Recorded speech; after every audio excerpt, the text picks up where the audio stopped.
Good morning, friends, and welcome. Today we'll take a look at the southeast garden. We have our main garden divided into three portions. There's a north, a southeast, and a southwest. Plus we also have the scattered fruit trees and the orchard.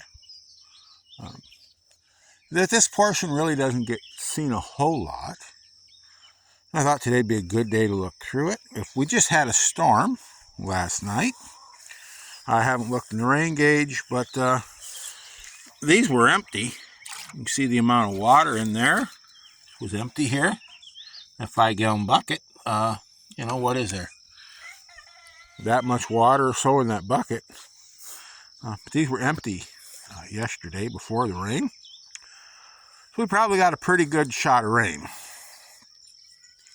And so no more.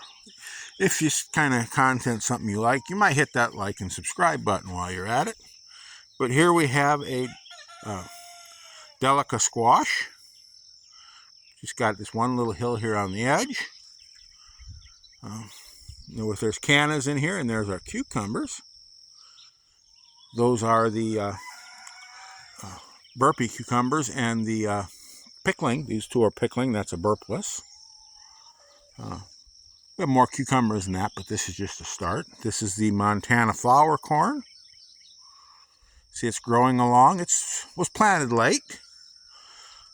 Some of our sweet corn is as tall as my head or taller. Printed 2 meters tall, or actually 2 meters tall already. But this is a short season corn, and we have plenty of time here for this corn to mature. This is an unknown squash. I don't know why it's not really doing all that well. Here we have muskmelon. Here. I believe these are the Anais muskmelon. And this would be cantaloupe. And then we have some more muskmelon over there. This is the Sibley squash. It would be a version of a crimson sweet watermelon. And we have some more watermelons here. These will be our late watermelons. We have watermelon now that are already setting on fruit, but these will be the late watermelon. Growing up, we didn't have much watermelon. Early in the year, watermelon was more of a thing that we got end of August and September into October. So I like my late watermelons.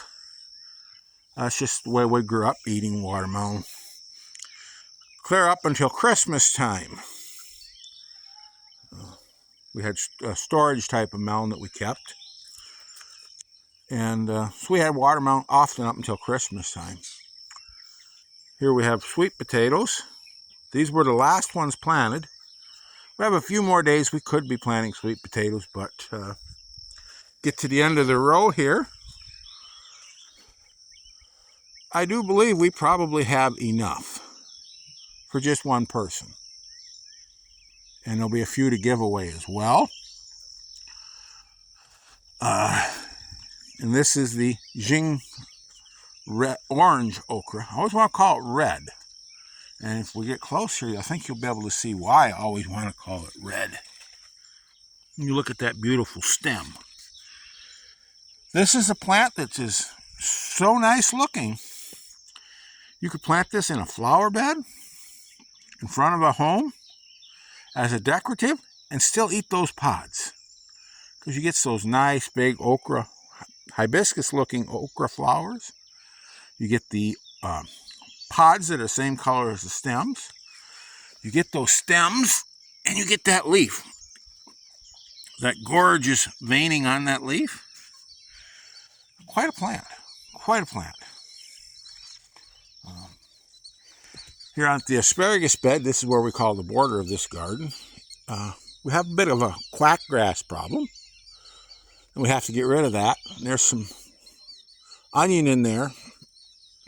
So we're using this black plastic to beat that back. And when we get it back far enough, we'll be able to attack those perennials in there.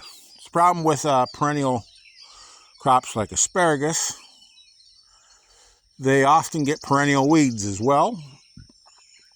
So, but we'll beat that back. It kind of got neglected here the last couple of years. But the asparagus has actually done better since the weeds took over. Go figure. Really don't make much sense. But it seems like the weeds, the quacking the asparagus is not hurting it. And here we have a Ceylon cucumber. Really like these cucumbers. But here we can see the female flower with the fruit. And we have the male flower without the fruit.